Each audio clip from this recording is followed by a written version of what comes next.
ঈমান এমন একটা জিনিস যেটা দেখা যায় না কিন্তু স্বীকার করেছি মেনেছি আমানতু বিল্লাহ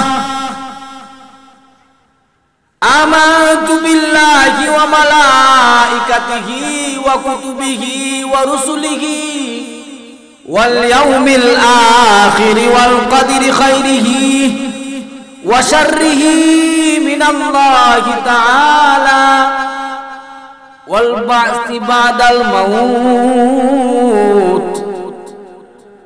এই বিষয়গুলির উপর আমি ঈমান আনিলাম। আমার আল্লাহ ছাড়া আর কোনো ইলাহ নাই, মাবুদ নাই।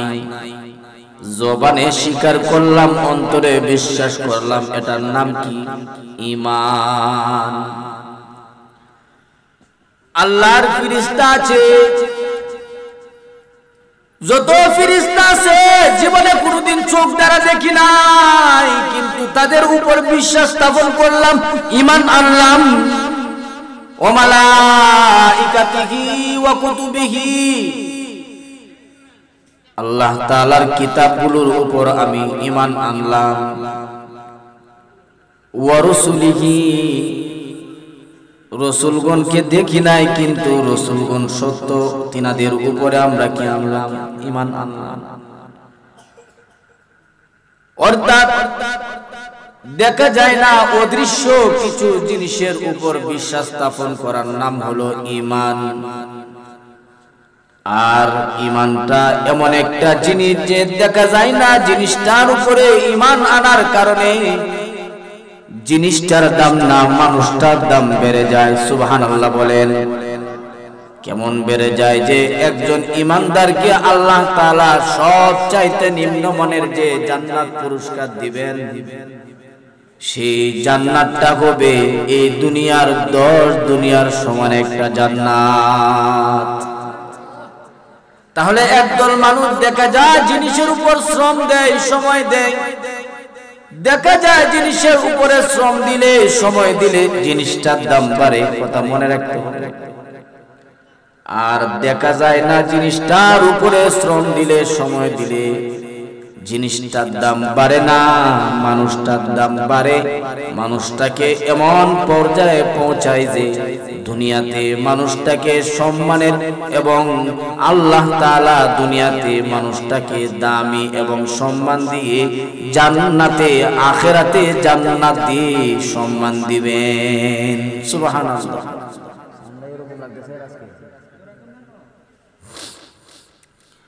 তাহলে আল্লাহ তাআলা সেই ঈমানদারদেরকে বলতেছেন, ইয়া আইয়ুহাল্লাযীনা আমানু, যারা আমি আল্লাহর উপরে ঈমান এনেছো, আমি আল্লাহকে ভয় করো, ভয় করার মতো করো। মুসলমান না হয়ে কবরে আইসো না, মৃত্যুবরণ করিও না। তাহলে ঈমানদার আর মুসলিম কিছু ব্যবধান আছে। ঈমান আনলাম, ঈমান আনার পরে আমার কাজ হলো ইসলাম মানা। যে ব্যক্তি ইসলাম মানে সে হলো মুসলিম। যার ইসলাম, যে ব্যক্তি ইসলাম মানে না সে মুসলমান। কিছু মানলাম কিছু ছেড়ে দিলাম, এর নাম মুসলমানিত্ব না। পুরাপুরি ভাবে ধরতে হবে।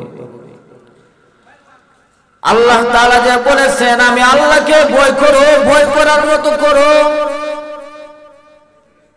তাকওয়া, আল্লাহর ভয় এমন একটা দৌলত, যার ভিতরে একবার তাকওয়া ঢুকছে রে, দুনিয়াটা তার কাছে খুব তুচ্ছ মনে হয়, কম দামি মনে হয়, আখিরাত তার কাছে দামি মনে হয়।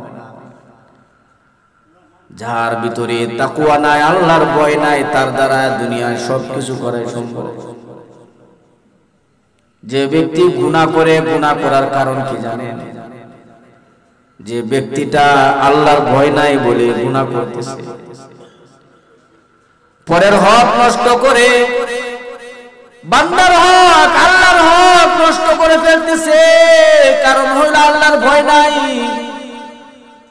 যার ভিতরে আল্লাহর ভয় আছে নামাজ ছাড়বে না, কারণ নামাজ ছাড়লে তো আমার আল্লাহ জাহান্নামের আগুনে পোড়াবে। পরের হক নষ্ট করবে না, জেনা করবে না, চোখের গুনাহ করবে না, জবান দিয়ে মিথ্যা বলবে না। কারণ যার ভিতরে আল্লাহর ভয় আছে সে ভাববে কেউ দেখে না। দেখেন কে? আল্লাহ। কেউ দেখে না, কে দেখে? এজন্য তাকওয়া এটা বড় একটা দৌলত। আমাদের মধ্যে তো তাকওয়া নাই বিদায় আমাদের দ্বারা সব হচ্ছে। কিন্তু সাহাবায়ে কেরাম, উনাদের সাহাবায়ে কেরামদের জিন্দেগিতে তাকওয়া কি পরিমাণ ছিল, আল্লাহর ভয় কি পরিমাণ ছিল।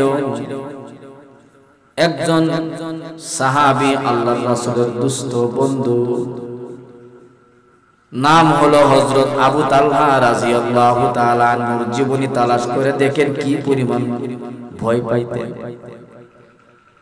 একদিন হযরত আবু তালহা আল্লাহর রাসূলকে দাওয়াত দিয়েছেন, ইয়া রাসূলুল্লাহ, আমার বাড়িতে আপনি দাওয়াত গ্রহণ করুন, আমি গরীব সাহাবী, আমার বাড়িতে আপনি তাশরীফ নেবেন।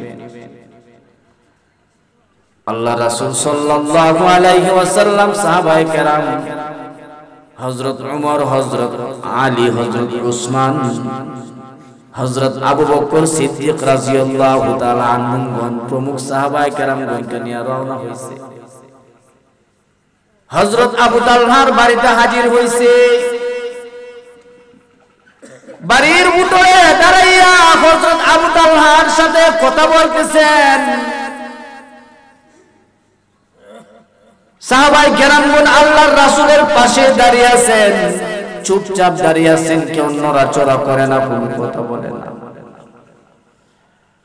কিন্তু উপস্থিত সাহাবীদের মধ্যে একজন সাহাবী, তিনি নড়াচড়া করতেছেন। উনার চেহারার মধ্যে বিষণ্ণতার ছাপ, পেরেশান দেখা যাচ্ছে।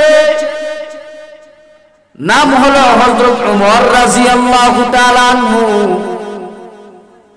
আল্লাহর রাসূল জিজ্ঞেস করে, ওমর, বারবার তুমি এখানে দাঁড়াও, আবার নড়াচড়া করো, উকি মারো, এদিক সেদিক কেন তাকাচ্ছ? তোমার চেহারার মধ্যে কিসের তো পেরেশান? হযরত ওমর বলেন, ইয়া রাসূলুল্লাহ, ওগো আল্লাহর রাসূল, আমার কানের মধ্যে একটি কান্নার আওয়াজ আসতেছে, যে কান্নার আওয়াজটুকু আমাকে চুপ থাকতে দিচ্ছে না। আমি নীরব হয়ে দাঁড়িয়ে থাকতে কষ্ট হচ্ছে, আমার কলিজা ছিদ্র হয়ে যাচ্ছে। ওগো আল্লাহর রাসূল, আবু তালহার ঘর থেকে কান্নার আওয়াজ আসতেছে। হযরত উমরের কথা শুনে রাসূলুল্লাহ সাল্লাল্লাহু আলাইহি ওয়াসাল্লাম হযরত আবু তালহার ঘরে তাশরীফ নিলেন, সাথে সাহাবায়ে কেরামও ঢুকলেন। ঢোকার পরে যে দৃশ্যটা দেখতে পান, কিছুক্ষণ সময় সবাই নীরব হয়ে দাঁড়িয়ে আছে, অবাক হয়ে গেছে। দৃশ্য দেখে চোখের জল জোর করে পড়তেছে। কে কাঁদতেছে? কোন বৃদ্ধ মহিলা, বৃদ্ধা মহিলা না, বৃদ্ধ পুরুষ না, যুবক না, যুবতী না, কান্না করতেছে একটা শিশু বাচ্চা। একটা মাত্র সন্তান হযরত আবু তালহা রাদিয়াল্লাহু তাআলা আনহু। সেই সন্তানটাও ছোট মানুষ, তার হাত পা বেঁধে বাবা নিজে তার ঘরের মধ্যে ফেলে রাখছে। সন্তানটা কাঁদতেছে, বাবা হাত পায়ের পাগুলি খুলে দাও, কান্না করতেছে। শিশু সন্তানটা হাত পা বাঁধা, বাবা খুলে দেন, খুলে দেন। দেখে আল্লাহর রাসূল নিজে এবং সাহাবায়ে কেরামগণ তারা দাঁড়িয়ে রয়েছে। কি বলবেন? কিছুক্ষণ সময় ওনারা নীরব হয়ে দাঁড়াইছে। দু জাহানের সরদার, রহমতে আরবী নবী, মায়ার নবী মুহাম্মাদুর রাসূলুল্লাহ বলেন সাল্লাল্লাহু আলাইহি ওয়াসাল্লাম হযরত আবু তালহাকে জিজ্ঞেস করে, আবু তালহা, এই ছোট্ট শিশুটার কি অপরাধ যে তুমি তাকে ঘরের মধ্যে বেঁধে ফেলছো? কেন বা তুমি তাকে বেঁধে এভাবে ঘরে ফেলে রাখলা? হযরত আবু তালহা বলতেছেন, ইয়া রাসূলুল্লাহ, আমি গরীব সাহাবী, আমার ঘরের পিছনে এই জায়গাটা আমার না। আমার কথা বুঝতে কষ্ট হইতেছে?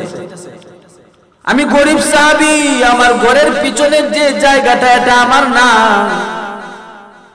এটার মালিক হলো একজন ইহুদি। ইহুদির জায়গার মধ্যে তার নিজের একটা খেজুর গাছ আছে। এই খেজুর গাছটা অনেক লম্বা হইয়া পাকা হইয়া আমার ঘরের উপর দিয়া আইসা আমার সোজা উঠোন বরাবর আইসা গেছে। এরকম হয় কিনা?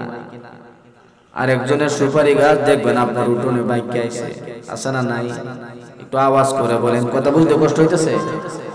জায়গা অন্যজনের ঘর, আপনার এই গাছটাও আপনার বাড়ির উপর আসছে, এরকম আছে না? ওগো আল্লাহর রাসূল, ইহুদির জায়গা থেকে ইহুদির খেজুর গাছ লম্বা বাঁকা হয়ে আমার উঠোনে আসছে। এখন খেজুর পাকার মৌসুম, ইহুদির গাছের খেজুর পাকছে।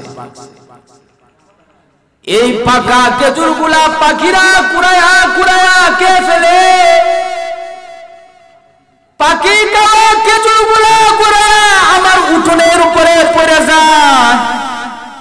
ওগো আল্লাহর রাসূল, ছোট্ট আমার অবুঝে শিশুটা এই পাখি ফেলে দেওয়া খেজুর গুলা কুড়ায়া কুড়ায়া আমার ঘরে আনে এবং এই খেজুর গুলাকে না বুঝাই সে খেয়ে ফেলে। বারবার মানা করি, নিষেধ করি, ছোট মানুষ নিষেধ তো আর বুঝে না। ও আল্লাহর রাসূল, ব্যক্তিটা ইহুদি হোক না, পাখি কে ফেলছে খেজুর গুলা, বলেন না গো রাসূল। এই ইহুদি যদি কাল কিয়ামতের কঠিন বিচারের দিনে আদালতের কিবরিয়ার মধ্যে আমি আবু তালহার বিরুদ্ধে মামলা করে নালিশ করে, ওগো আল্লাহ, তোমার আবু তালহার সন্তানটা আমার গাছের খেজুর খেয়েছিল, দাবি সারি নাই, আজকে এই তোমার আদালতে কিবরিয়ায় মামলা রাখলাম, আমি আমার খেজুরের বিনিময় চাই, খেজুর গুলা আমি দাবি সারি নাই। বলেন না গো আল্লাহর রাসূল, এই পাখি খাওয়া খেজুর গুলার যে বিনিময়টুকু, এইটুকু কাল কিয়ামতের মাঠে আল্লাহর আদালতে দাঁড়িয়ে জবাব দিবার সাহস কি আমি আবু তালহা রাখি? আল্লাহু আকবার বলেন, চিল্লায় বলেন আল্লাহু আকবার, আওয়াজ করে মুসলমানের আওয়াজে বলেন আল্লাহু আকবার। একটা পাখি খাওয়া খেজুরের ভয়ে নিজের সন্তানটাকে নিজের হাতে হাতগুলা বাঁধছে, নষ্ট খেজুর এর জবাব দিবে আল্লাহর ভয়ে নিজের সন্তানটার পা গুলা নিজের হাতে বাঁধছে। একটা মাত্র সন্তান, এই সন্তানটাকে নিজে হাত পা বেঁধে ঘরে ফেলে রেখেছে। দৃশ্যটা একবার চিন্তা করছে। আর আপনি আর আমি নিজে তো পরের হক নষ্ট করে খাই, সন্তানকেও খাওয়ানো শেখাই, ঠিক কিনা? নিজের মধ্যে কোনো মাপকাঠি নাই, সন্তানকেও আমি মাপকাঠি দিয়া আমি শাসন এবং লালন পালন করতেছি না। আমার সন্তান কোথা থেকে আনতেছে, কি করতেছে, কেমনে চলতেছে, নিজেই খোঁজ খবর রাখছি না, ঠিক কিনা? কড়াই কড়াই হিসাব দিতে হবে। কিয়ামতের মাঠে এটা দুনিয়ার কোন আদালত না যে টাকা দিয়া বিনিময় দিয়ে আপনি বিচার দিবস কিনে আপনি পার হয়ে যাবেন। এটা ইনসাফের আদালত। প্রত্যেকটা বিষয়ের, প্রত্যেকটা কথার, প্রত্যেকটা জিনিসের হিসাব আপনি আমি আদায় করে পরে হলো যান। তাদের ভিতরে আল্লাহর ভয় ছিল। হযরত আবু বকর, হযরত ওমর, হযরত উসমান হযরত আলী রাদিয়াল্লাহু তাআলা আনহু উনাদের অন্তরে আল্লাহর ভয় ছিল, কিন্তু আমি আর আপনি সলিমুদ্দিন কলিমুদ্দির ভয় নাই। কোন জিনিসে কায়রা নিছে? আল্লাহর ভয়টা এমন একটা দৌলত, এমন একটা জিনিস যা অর্জন করলে মানুষটা দুনিয়া এবং আখিরাতে সফল হয়ে যায়। সুবহানাল্লাহ। হযরত আবু বকর সিদ্দিক রাদিয়াল্লাহু তাআলা আনহু উনার জামানার ওয়াকিয়া। হযরত আবু বকর সিদ্দিক তখন মদিনার বাদশা, মদিনার খলিফা হযরত আবু বকর উনার বাদশাহী আমলে চলাকালে হযরত ওমর রাদিয়াল্লাহু তাআলা আনহু মসজিদে নববীতে বসে আছে।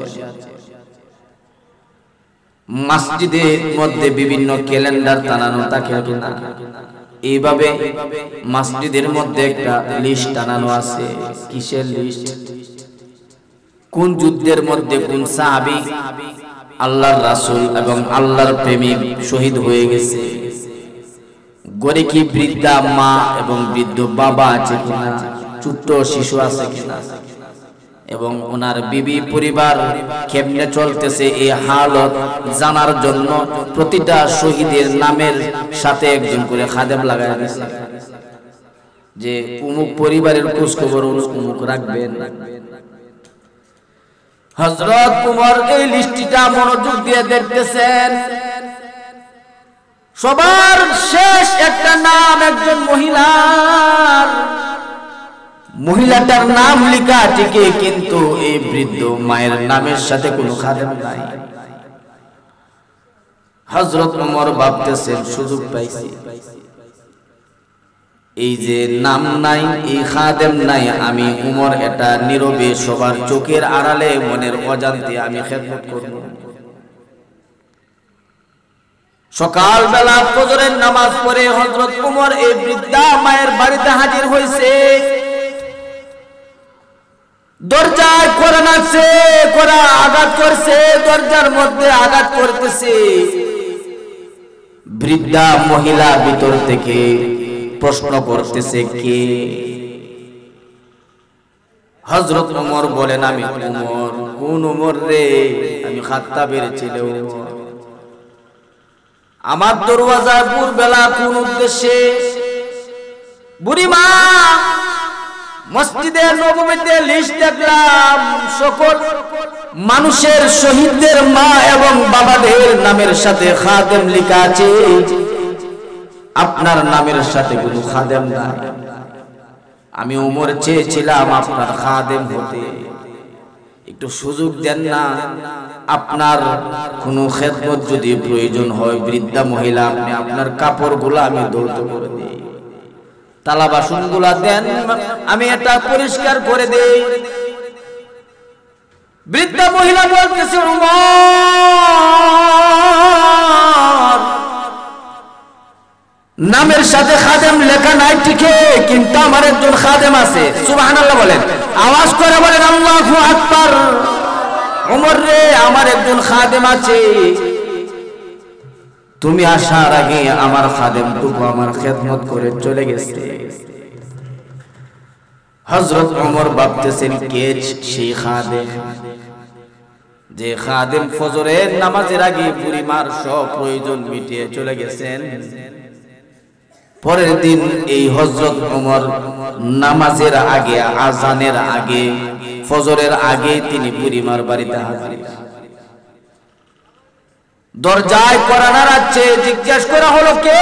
আমি ওমর।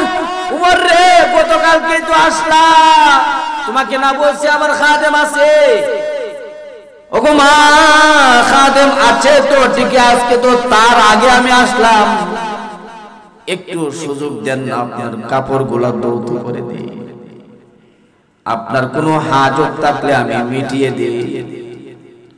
বুড়িমা জবাব দিয়ে, ওমর রে, আমি নফল রোজা রেখেছি, আমার খাদেম রোজা রাখে। সুবহানাল্লাহ বলেন, আওয়াজ করে বলেন আল্লাহু আকবার। ওমর, আমি রোজা রেখেছি, আমার খাদেমটাও রোজা রাখে, তাই রোজা যদি রাখতে হয়, সাহারি খাওয়ার প্রয়োজন হয়, আমার খাদেমটা সাহারি খাওয়ার পূর্বেই আমাকে সে খাবার দিয়ে পরে সে খেয়ে নিজে রোজা রাখবে বিদায় আমাকে সাহারির পূর্বে আমার খেদমত করে চলে গেছে। আল্লাহু আকবার বলেন। হযরত উমর ভাবতেছে কে সে খাদেম, চেনার বড় প্রয়োজন, আমি তাকে চিনতে হবে, জানতে হবে বিদায় হযরত উমর পরের দিন তিনি রাত্রের অর্ধরাত্রিতে সে রাস্তায় বসে আছে। খাদেম চিনতে হবে, জানতে হবে সেটা কে। রাত্র যখন অর্ধ হয়, নিশির রজনীতে হযরত উমর রাস্তার পাশে বুড়িমার বাড়ির সামনে একটা ঝুপড়ির মধ্যে বসে আছেন। নিশি রাত্রে হযরত উমর দেখতে পান কে যেন হেঁটে আসতেছে, কিন্তু কোনো আওয়াজ হচ্ছে না, শুধু হাঁটতেছে।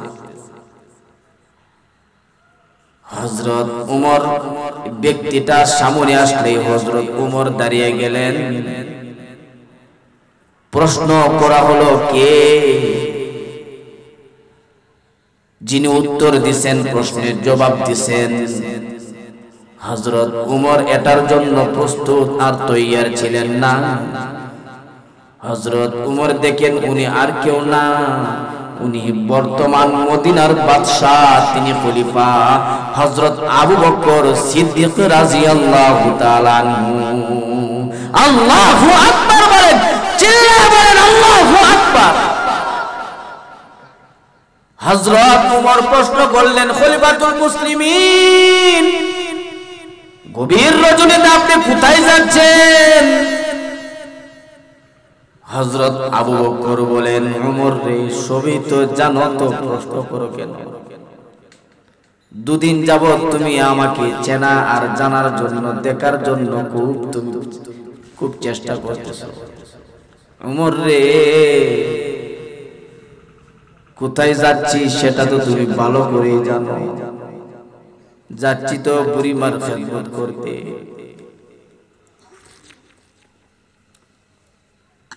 হযরত ওমর বলতেছেন,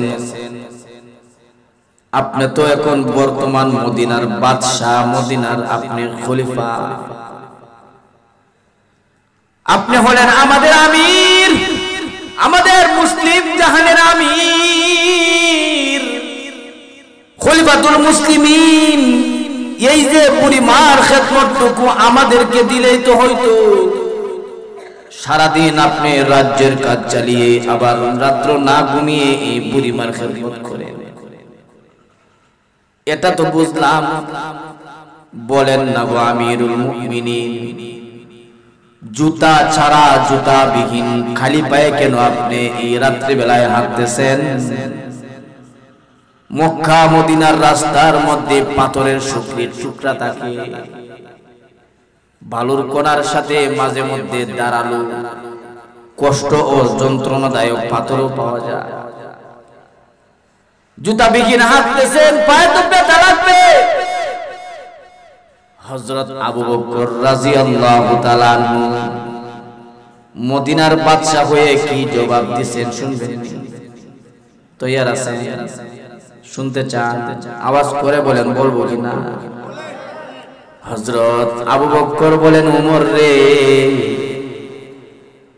আমি মদিনার বাদশাটিকে, কিন্তু আমার উন্নত কোনো পাদুকা নাই, জুতা নাই। আমার একজন জুতা আছে রে উমর, যে জুতাগুলো কোনো চামড়ির আর বাটার না,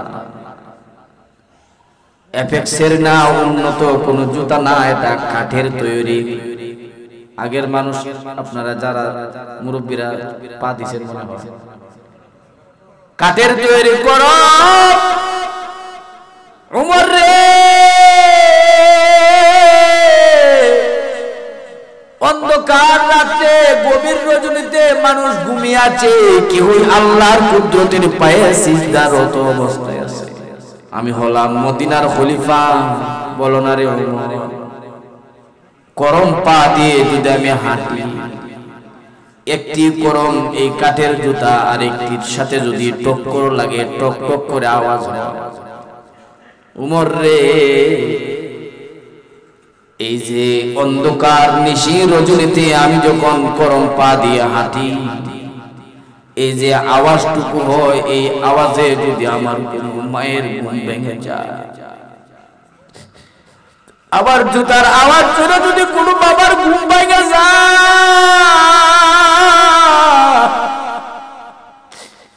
বলো রে উমর, এই ব্যক্তিটা যদি কাল কিয়ামতের মাঠে আল্লাহর আদালতে কিবরিয়াতে মামলা দায়ের করে, আল্লাহ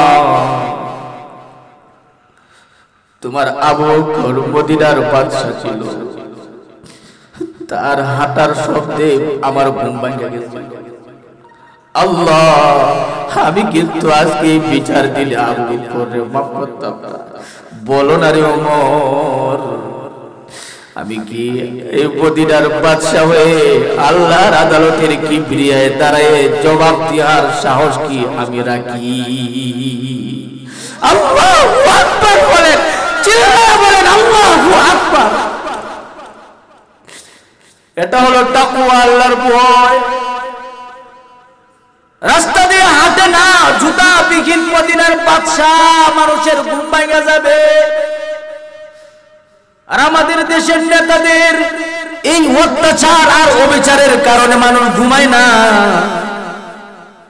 ঘর ছাইরা জঙ্গলে যায় বসে থাকে, ঠিক কি না? অপরাধী মানুষগুলা বুক ফুলে আমাদের এই রাজ্যে চলতেছে,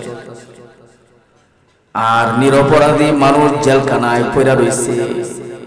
কারণ কি? কারণ কি? আল্লাহর ভয় না থাকার কারণে আজকে এই হাল যে এমন যে সৎ মানুষগুলা দুনিয়ায় কোনো দাম নাই, সত্যবাদীদের দাম নাই। কেমন মানুষ ছিলেন তারা? উমর, হযরত আবু বকর, তার ভয় আছে। হযরত উমর মদিনার বাদশা, দুজন আগন্তুক ব্যক্তি মেহমান আসছে উমরের সাথে পার্সোনাল কথা বলার জন্য।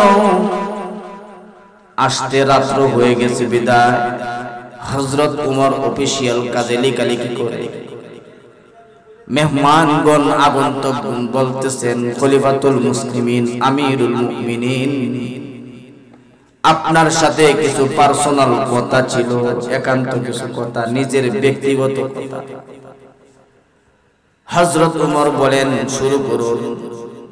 ব্যক্তিটা কথা শুরু করবে, এমনিতেই হযরত উমর যে কুপি বাতিটা জ্বালানো ছিল তৈল দিয়া ওটা নিভিয়ে গেছে। আগন্তুক মেহমান বলে, খলিফাতুল মুসলিমিন আমিরুল মুমিনিন, এটা কেমন ব্যবহার আপনার, কেমন আচরণ? মেহমান কথা বলতে শুরু করছে আর আপনি বাতিটা অফ করে দিয়েছেন।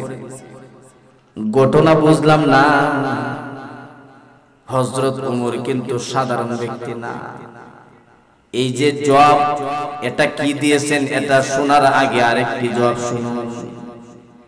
হযরত উমর বাদশা, এক ব্যক্তি উমরের কাছে নালিশ দিবেন, একটি বিচার দিবার জন্য আসছে।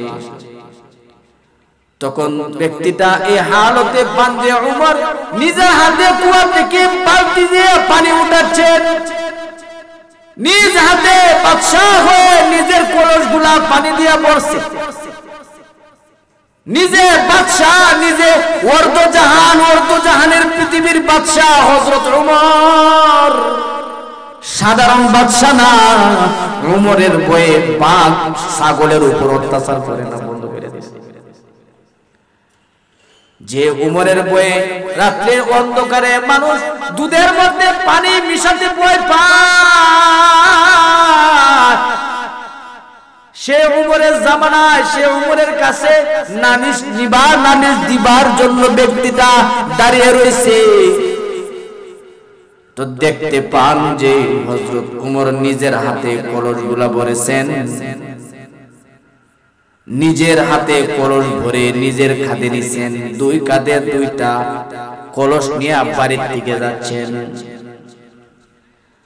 আগন্তুক ব্যক্তি বলতেছে, আমিরুল মুমিনিন, আপনার সাথে আমার একান্ত কিছু কথা ছিল, তার নালিশ ছিল।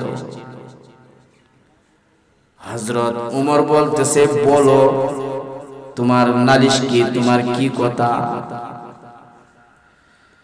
ব্যক্তিটা চুপ হয়ে দাঁড়ায় রয়েছে। হযরত উমর বলতেছে, বলেন না আপনার কি হাজত, কি প্রয়োজন? ব্যক্তিটা ভয়ে ভয়ে ভাঙ্গা গলায় বলতেছে, আমিরুল মুমিনিন, আপনি হলেন রাজা, আমি হলাম প্রজা।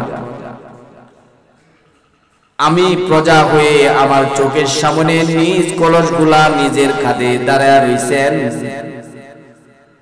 পানি ভর্তি কলস নিয়ে দাঁড়িয়ে আছেন, আর আমাকে বলতেছেন কথা শুরু করার জন্য। সাহস পাচ্ছি না।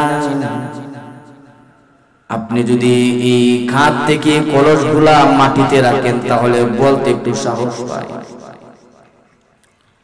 হযরত উমর 3 বার বললেন, বলো, সমস্যা নাই। একই রকম উত্তর যখন ওই ব্যক্তির কাছ থেকে খলিফা পেলেন, তখন এই হযরত উমর বলতেছে, বাইরে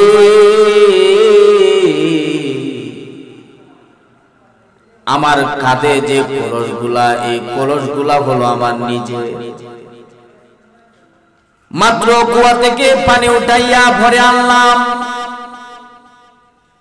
কলস ভর্তি হওয়ার কারণে আমার কলসটার মধ্যে বাহিরের অংশটাও ভিজা আছে। এই বাহিরের অংশটা ভিজা, কলসের তলার দিকে পানিটা চলে গেছে। আমার এই ভিজা কলসগুলা যদি আমি এই যে জমিনটার মধ্যে রাখি, কলসটা ঠিকই আমার, কিন্তু জমিটা কিন্তু আমার না।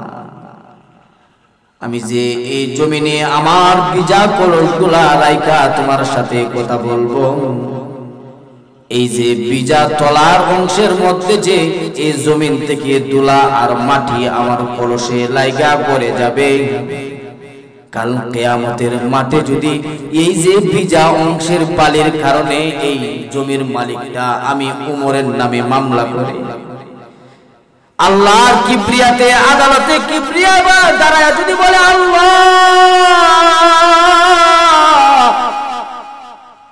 তোমার বাদশাহ, তোমার খলিফা, মদিনার বাদশাহ উমরের ভিজা কলসের তলায় লাইগা আমার জমির মাটি আর ধুলা ওনার ঘরে চলে আসছিল, বলো না রে আগন্তুক মেহমান, তখন আমি এই নাদান উমর কি আল্লাহর আদালতে এই ধুলাবালির জবাব দিবার সাহসটুকু রাখি? আওয়াজ করে বলেন আল্লাহু আকবার, চিল্লায়ে বলেন আল্লাহু আকবার। আইয়ুহাল্লাযীনা আমানুত্তাকুল্লাহ, ইয়া আইয়ুহাল্লাযীনা আমানুত্তাকুল্লাহা হাক্কা তুকাতিহি ওয়া লা তামুতুন্না ইল্লা ওয়া আনতুম মুসলিমুন, ওয়ালা তামুতুন্না ইল্লা ওয়া আনতুম মুসলিমুন। এজন্যই আল্লাহ তাআলা কুরআনে হাকিমে জায়গায় জায়গায় ঈমানদারদেরকে ডাক দিয়ে বলতেছেন, আমি আল্লাহকে ভয় করো, আমি আল্লাহকে ভয় করো। কারণ এই যে ভয় দৌলতে তাকওয়া এমন জিনিস গো, যে জিনিসটা একটা মানুষের ভিতরে ঢুকলে পরে মানুষটা দামি হয়ে যায়, আর এই দৌলতটুকু না থাকলে পরে মানুষটা মুসলমানটিকে কিন্তু জাহান্নামী হয়ে যায়। কালিমা পড়ছে, ঈমান আনছে ঠিক, কিন্তু জাহান্নামী। হাজারো লক্ষ কোটি ঈমানওয়ালা কালিমাওয়ালা জাহান্নামের আগুনে আগে পুড়বে, পরে জান্নাতে। কারণ কি? এই যে দৌলতে তাকওয়া নাই, তাকওয়া না থাকার কারণে গুনাহে লিপ্ত হয়ে গেছে। আর গুনাহ এমন একটা জিনিস যে সাজা তো ভুগতে হবে, ঠিক কি না? আর যদি তাকওয়া থাকে, কেউ দেখে না, দেখেন কি? চোখের গুনাহ করব, কেউ দেখবে না, কে দেখবে? হাত দিয়া চুরি করব, কেউ দেখবে না, দেখবে কে? আওয়াজ করে বলেন, কে দেখেন? তিনি সামিউন বসীর, তিনি তিনার চাইতে শ্রবণকারী কান আর চক্ষুষ্মান আর কেউ নাই। আল্লাহ তাআলা সবচাইতে তিনি বেশি দেখেন, বেশি শুনেন। কেউ দেখে না, দেখেন কে? আল্লাহ। এই কথাটা যদি মনে থাকে তাহলে বান্দার দ্বারা গুনাহ করা সম্ভব না। আল্লাহর রাসূলের একজন প্রিয় সাহাবী হযরত মুআজ রাদিয়াল্লাহু তাআলা আনহু, মদিনা থেকে তিনি ইয়ামানের গভর্নর হচ্ছেন। আল্লাহর রাসূল নিজে তারে গভর্নর বানাইছেন। হযরত মুআজকে মদিনা থেকে আল্লাহর রাসূল নিজে ইয়ামানে পাঠাচ্ছেন। দায়িত্বটা কি? আপনারা কষ্ট হইতেছে? বুঝতে কষ্ট হইতেছে? খারাপ লাগতেছে? তাহলে একটু এদিকে তাকান। সাহাবীর নাম কি? হযরত মুআজ। মদিনা থেকে ইয়ামানের গভর্নর হচ্ছেন। চাকরিটা ছোট না বড়? হযরত মুআজ আল্লাহর রাসূলকে বলতেছেন, ইয়া রাসূলুল্লাহ, চলে যাচ্ছি, চলেই তো যাব ইয়ামানে, জানি না কতদিন থাকবো, আবার কখন আপনার সাথে দেখা হবে। দৈনিক আপনার এই জবান থেকে আমি আর কথা শুনতে পারবো না, আপনার এই নুরানি চেহারাটা দেখতে পারবো না। আমি আপনাকে আমার চেয়ে বেশি ভালোবাসি। ওগো আল্লাহর রাসূল, আমাকে একটি শেষ বাণী শুনিয়ে দিন। আমাকে একটু আপনি শেষ এমন একটি কথা বলে দিন যে কথাটা আমি ইয়ামানে সব সময় পালন করতে পারি। আউসিনি ইয়া রাসূলুল্লাহ, আউসিনি ইয়া রাসূলুল্লাহ, আমাকে কিছু নসিহত করেন। আল্লাহর রাসূল হযরত মুআজকে জড়ায়া ধরলেন। হযরত মুআজও আমার রাসূলকে জড়িয়ে ধরলেন। দুজনেই কান্নাকাটি করলেন, ভালোবাসা বিয়োগ হলেন, আদান প্রদান হলো। হযরত মুআজকে আল্লাহর রাসূল বলতেছেন, মুআজ, যেটাই দেখো, যেভাবে দেখো, যে অবস্থায় দেখো, সুখে থাকো, দুঃখে থাকো, একটা জিনিস মনে রাখবা, কেউ দেখে না সুখটুকু, কেউ দেখে না দুঃখটুকু, কেউ জানে না, কেউ শুনে না। দেখেন কে? শুনেন কে? জানেন কে? আওয়াজ করে বলেন, মজা করে ভক্তি করে আল্লাহর নামটা বলেন, চিল্লা বলেন, তিনি কে? আমাদের হায়াতের মালিক কে? চিল্লা বলেন, আমাদের মওতের মালিক কে? আমাদের রিজিকের মালিক কে? গুনাহ করলে দেখেন কে? গুনাহ বলে ডাইকা রাখছেন কে? আল্লাহ। তিনি হলেন আমাদের মালিক আল্লাহ। রাসূল বলতেছেন, মুআজ, যে অবস্থায় থাকো সব সময় মনে রাখবা, তোমাকে কেউ জানে না, কেউ দেখে না, কেউ শুনে না, সব দেখে না আল্লাহ। এইটুকু কথা তুমি মনে রাখবা। হযরত মুআজ মদিনা থেকে ইয়ামান চলে গেলেন। দীর্ঘদিন যাবত রাষ্ট্রের কাজ সুন্দরভাবে পরিচালনা করতেছে। হযরত রাসূলের জামানা চলে গেছে। রাসূলের পরে মদিনার বাদশা কে হলেন? হযরত আবু বকর সিদ্দিক রাদিয়াল্লাহু তাআলা আনহু। হযরত আবু বকরের পরে খলিফা হলেন কে? হযরত উমর ফারুক রাদিয়াল্লাহু তাআলা আনহু, মদিনার বাদশা। হযরত উমর ভাবতেছেন, আমি হলাম মদিনার বাদশা, ওর তো আদান প্রদান করার জন্য একজন সুদক্ষ একজন মন্ত্রী আমার প্রয়োজন। সেই মন্ত্রীটা কাকে বানাবো? কাকে নিয়ে আমি রাজ্যের কাজ সুন্দর করে চালাবো? তিনি ভাবলেন যে মুআজ তো দীর্ঘদিন যাবত ইয়ামানের গভর্নর আছে, তাকে যদি মদিনার মন্ত্রী বানিয়ে নেই আর তার জায়গায় মদিনা থেকে আরেকজন পাঠিয়ে দেই, তাহলে আমি উমরের রাজ্যের কাজ সুন্দরভাবে পরিচালনা করতে সুবিধা। হযরত উমর চিঠি লিখলেন, মুআজ চলে আসবা, আমি উমর বলছি, মদিনার বাদশা, মদিনার খলিফা বলছি। বাদশার অর্ডার, বাদশার চিঠি পেয়ে হযরত মুআজ চলে আসলেন।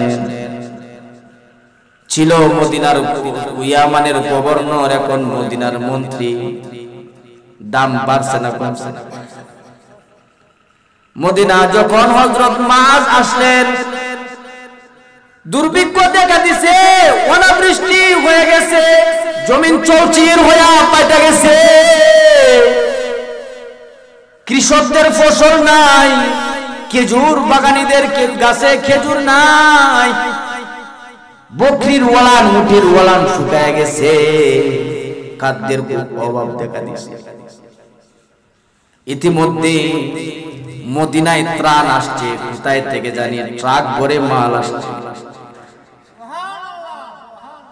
মাল আসার পরে মদিনার যে বাদশাহ খলিফা তিনি নিজে হযরত মুআজের বাড়িতে গেছে। হযরত মুআজকে বলতেছেন,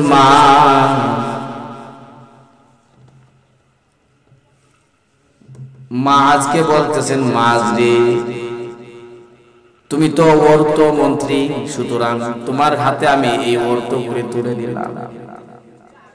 যা আসছে যারা প্রাপ্য তাদের কাছে তুমি নিজ দায়িত্বে পৌঁছায় দিবা। ঘরে ঘরে লিস্ট করবা, পাড়ায় মহল্লায় হাইটা দেখবা কে কোন প্রয়োজন, কে কোন কষ্টে আছে, কোন পরিবারে বাচ্চা নিয়া এই অভাবের মধ্যে না খেয়ে পড়ে আছে। অর্থাৎ যাদের প্রাপ্য তার হাতে তুমি এই মালগুলা নিজ হাতে পৌঁছায় দিবা। এই যে কথাটা হযরত ওমর বলছেন, এটা মুআজের বিবিও ঘর থেকে শুনছেন। হযরত মুআজের বিবি ভাবলেন, যাই হোক, আমার ঘরেও তো 3 দিন হলো রান্না নাই। চিন্তা করেন, মদিনার খলিফা বাদশা হযরত ওমর, আর তিনি হলেন মদিনার কে মন্ত্রী। মদিনার মন্ত্রীর ঘরে 3 দিন হলো রান্না নাই, সন্তানগুলা অনাহারে পড়ে আছে। মাল আসছে, খাদ্য আসছে, শুইনা বিবি খুশি হয়ে গেছে, আমার স্বামী তো মন্ত্রী, ঘরে ঘরে খাবার পৌঁছাইবে, হচ্ছে বেলা শেষে আমার ঘরে কিছু আসবে। আশা করা এটা স্বাভাবিক, তো আশা করতেই পারে, ঠিক না? তাদের মতো তো আমি একজন হকদার দাবিদার। এটা তো এমন হালত আমাদের দেশে বাথরুম সুরতের মতো না।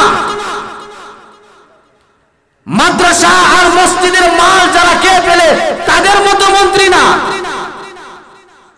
ইয়াতিমের কাঠ, বিধবার কাঠ, এগুলো যারা বিক্রি করে খাইতেছে তাদের মতো দায়িত্বশীল না। নিজে মদিনার মন্ত্রী স্বামীকে ঘর থেকে পাঠাইছে, যান ঘরে ঘরে খাদ্যগুলো দিয়ে আসেন। হযরত মুআজ সারাদিন নিজের হাতে মদিনার ঘরে ঘরে প্রাপ্যদের ঘরে ঘরে খাবারগুলা পৌঁছাইছে। খাবার পৌঁছানোর পরে সন্ধ্যা বেলা হযরত মুআজ খালি হাতে ঘরে ফিরছে। নিজে মন্ত্রী, কিন্তু সন্তানগুলা 3 দিন হলো অনাহারে আছে। মানুষের ঘরে ঘরে খাবার পৌঁছাইছে ঠিক, কিন্তু এখন নিজের ঘরে ফিরছে খালি হাতে। হযরত মুআজের বিবি জিজ্ঞাসা করেন, স্বামী হে,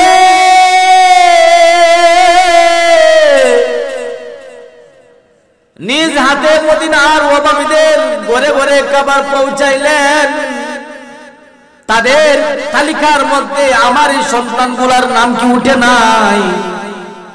আমার ঘরেও তো 3 দিন ধরে রান্না নাই।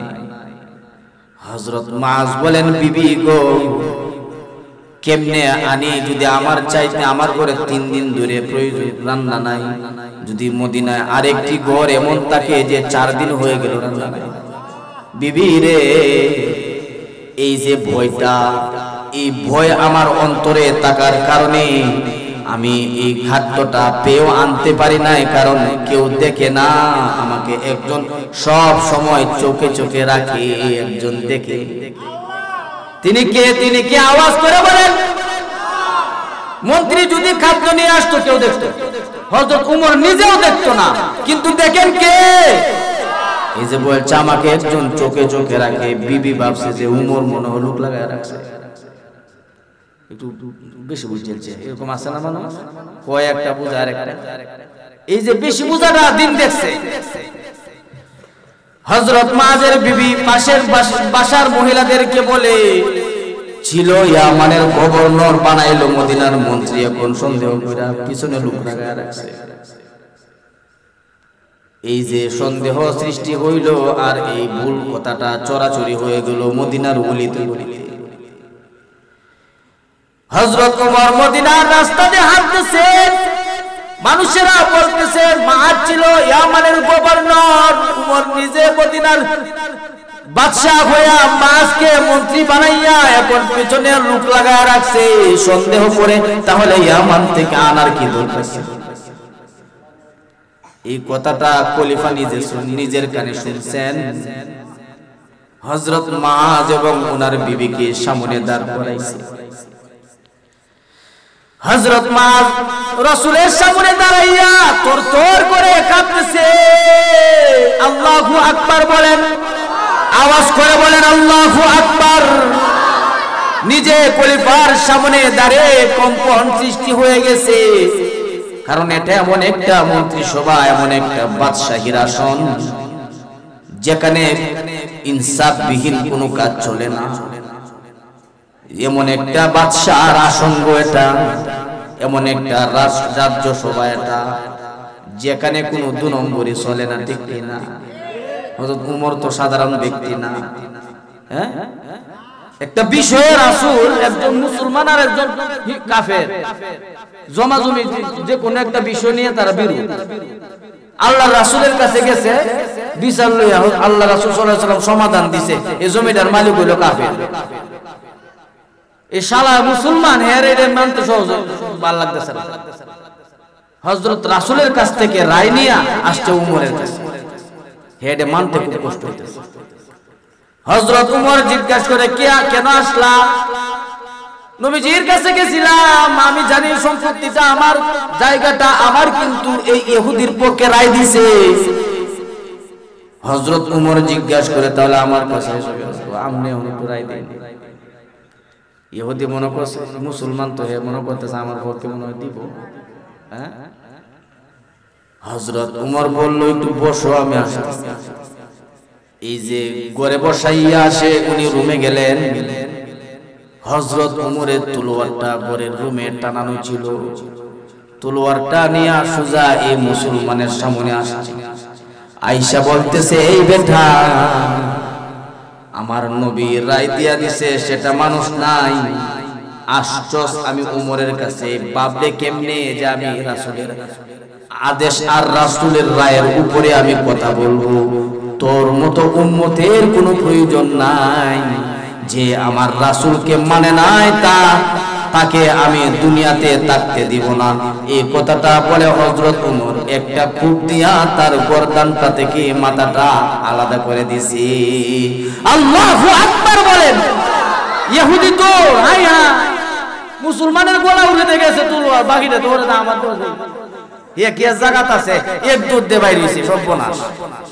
নিজের জাতি ভাইয়ের উঠে দিয়ে তো চলে গেছে তলোয়ারটা, এরপর একটা কার উঠে যাবে ইহুদিয়া জাগাত না। তিনি হলেন হযরত ওমর।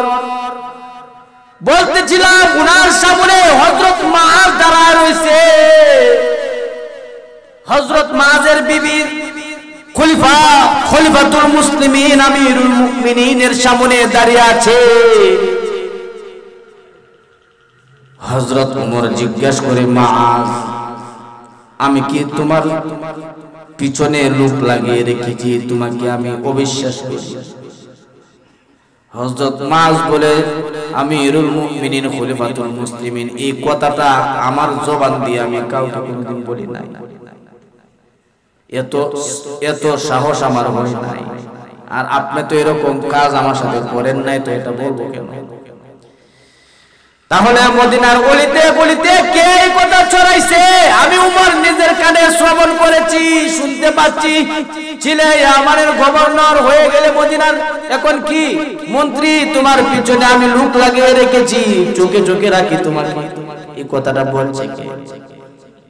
হযরত মাআজ দু চোখের পানি ফেলতেছেন আর বলতেছেন, আমিরুল মুমিনিন, আমার পিছনে আপনি লোক লাগিয়ে রেখেছেন এটা বলি নাই, তবে এটা বলছি যে আমাকে সব সময় চোখে চোখে রাখেন। হযরত উমর বললেন, সেটা কে? আমিরুল মুমিনিন, আপনি যেদিন বলছিলেন মদিনার অভাবীদের ঘরে ঘরে নিজ হাতে খাবার পৌঁছাইতাম, ওই দিন আমি থেকে মদিনার মন্ত্রী, কিন্তু আমার ঘরেও 3 দিন হয়রান হয় না। আমার বিবি যখন বাড়িতে ফেরার পরে জিজ্ঞেস করছে, স্বামী আমার সন্তানদের জন্য কি কিছু আনতে পারলেন না? আমি তখন বলেছিলাম, কেমনে আনি গো, আমাকে যে সবসময় একজন চোখে চোখে রাখে। উমর বলেন, মা সেটা কে? বলো না, বলো না, বলো না। উমর বলতেছে, বলো না রে মুআজ। হযরত মুআজ বলেন, আমিরুল মুমিনিন, আমি যেদিন মদিনা থেকে ইয়ামানের দায়িত্ব নিয়ে ইয়ামান যাচ্ছিলাম, আমার রাসূল আমাকে জড়িয়ে ধরলেন, আমিও ধরলাম। রাসূলকে বললাম, আউসিনি ইয়া রাসূলুল্লাহ, আমাকে নসিহত করেন। আমার রাসূল বলেছিলেন, মুআজ রে, জীবনে যেখানে থাকো, যে অবস্থায় থাকো, সুখে থাকো দুঃখে থাকো, যত সুযোগ পাও আর যতই তুমি কড়াকড়ির মধ্যে থাকো, একটা কথা মনে রাখবা, কেউ দেখে না, দেখেন কি? আওয়াজ করে বলেন, তিনি কে? এ যুবক, এ যুবক রে, অন্ধকার রাতে গভীর রজনীতে আমরা যখন মোবাইলের মাধ্যমে গুনাহের কাজ করি, হাই রে যুবক, আপনি আমার ঘরের পর্দাটা নড়াচড়া করলে কলেজা কাঁপে যায়, কে যেন দেখে ফেলছে। যুবক রে, ঘরের মধ্যে মা দেখে নাই, বাবা দেখে নাই, ভাই দেখে নাই, কেউ দেখে নাই, কেউ দেখে নাই। এ যুবক, দেখে কে? আওয়াজ করে বলো, কে দেখে? তিনি কে? আল্লাহ। তিনি তো দেখতেছেন গুনাহের কাজ করব, এই কথাটা যদি মাথায় রাখি, কেউ দেখে না, দেখে না আমার আল্লাহ। তাহলে এই যে কথাটা মাথায় থাকার জন্য যুবকটা দুনিয়ার জমিনে সফল হইয়া আখিরাতে জান্নাতের মালিক হয়ে যাবে, কারণ তার দ্বারা গুনাহ আর হবে না। বলতেছিলাম কি, হযরত আবু বকর সিদ্দিক রাদিয়াল্লাহু তাআলা আনহু, তিনি মদিনার বাদশা হয়ে ভয় পাইছেন যে জুতা পায়ে তিনি মদিনার গলিতে গলিতে হাঁটে নাই। হযরত উমর, তিনি ভয় পাইছেন যে কলসটা নিজের হাত থেকে নামায় নাই, কারণ এই ভিজা জায়গা, ভিজার কলস দিয়া মাটি যেটা যাবে সেটার জবাব দিতে পারবে না। তারা ভয় ছিল, যারা দুনিয়া থেকে জান্নাতের টিকিট পেয়ে গেছিলেন, যাদেরকে রাসূল ঘোষণা করেছিলেন, আমার অমুক অমুক সাহাবী, আমার অমুক অমুক দুষ্ট, তারা জান্নাতি, আল্লাহু আকবার। হযরত উমর মদিনার